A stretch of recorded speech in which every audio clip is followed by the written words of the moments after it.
Hello everyone, welcome to Kumardhani classes. ಗುರುತ್ವ ಪಾಠದ 9ನೇ ಪ್ರಶ್ನೆ. ಭೂಮಿಯ ಮೇಲಿನ ಸರಾಸರಿ ಗುರುತ್ವ ವೇಗೋತ್ಕರ್ಷದ ಬೆಲೆ ಎಷ್ಟು? ಭೂಮಿಯ ಮೇಲಿನ ಸರಾಸರಿ ಗುರುತ್ವ ವೇಗೋತ್ಕರ್ಷದ ಬೆಲೆ ಸ್ಮಾಲ್ ಜಿ ವ್ಯಾಲ್ಯೂ ಏನು ಅಂತ ಕೇಳ್ತಾ ಇದ್ದಾರೆ. ಬಹಳ ಸಿಂಪಲ್ ಇದೆ ಅಲ್ವಾ? 9.8 ಮೀಟರ್ ಪರ್ ಸೆಕೆಂಡ್ ಸ್ಕ್ವೇರ್. ಗುರುತ್ವ ವೇಗೋತ್ಕರ್ಷ ಅಲ್ವಾ ಇದು, ಹಾಗಾಗಿ ಮೀಟರ್ ಪರ್ ಸೆಕೆಂಡ್ ಸ್ಕ್ವೇರ್ ಅಲ್ಲಿ ಬರೀಬೇಕು ಯೂನಿಟ್. ಹಾಗಿದ್ರೆ ನೀವು ಎಕ್ಸಾಮ್ ಅಲ್ಲಿ ಕೇಳಿದಾಗ ಇಷ್ಟನ್ನೇ ಬರೆದ್ರೆ ಸಾಕು, ಆದ್ರೆ ಈ ವ್ಯಾಲ್ಯೂ ಎಲ್ಲಿಂದ ಬಂತು ನಿಮಗ್ ಗೊತ್ತಿರ್ಬೇಕಲ್ವಾ?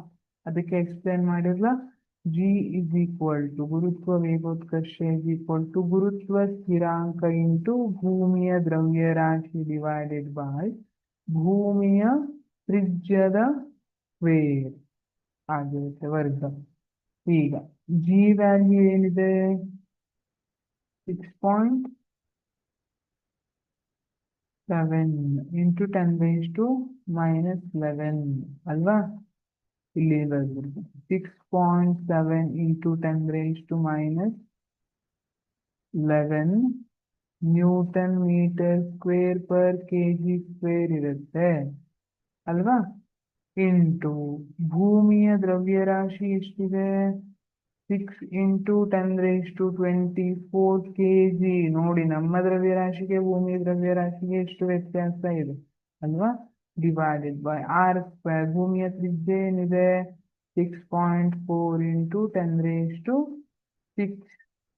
ಮೀಟರ್ ಸ್ಕ್ವೇರ್ ಅಂತ ಇದೆ.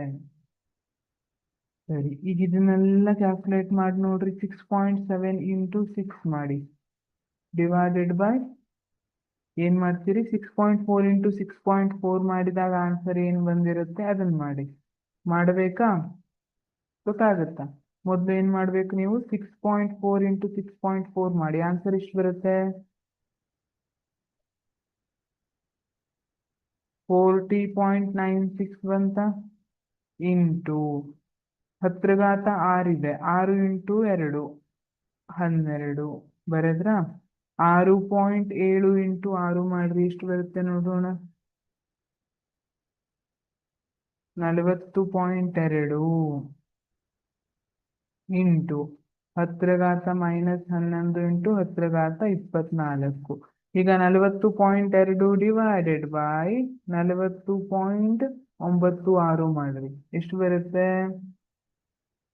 0.98 ಇಂಟು 10⁻−11 ಇಂಟು 10⁻+24 ಇದೆ. ಏನಾಗುತ್ತೆ ಇಲ್ಲಿ?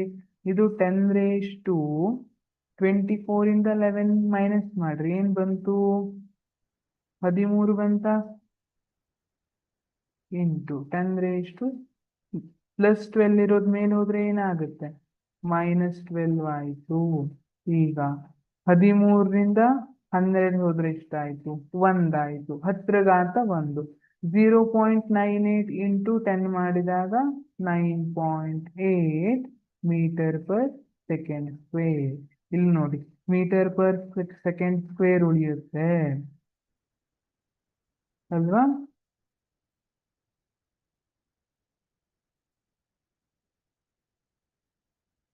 G value. Thank you.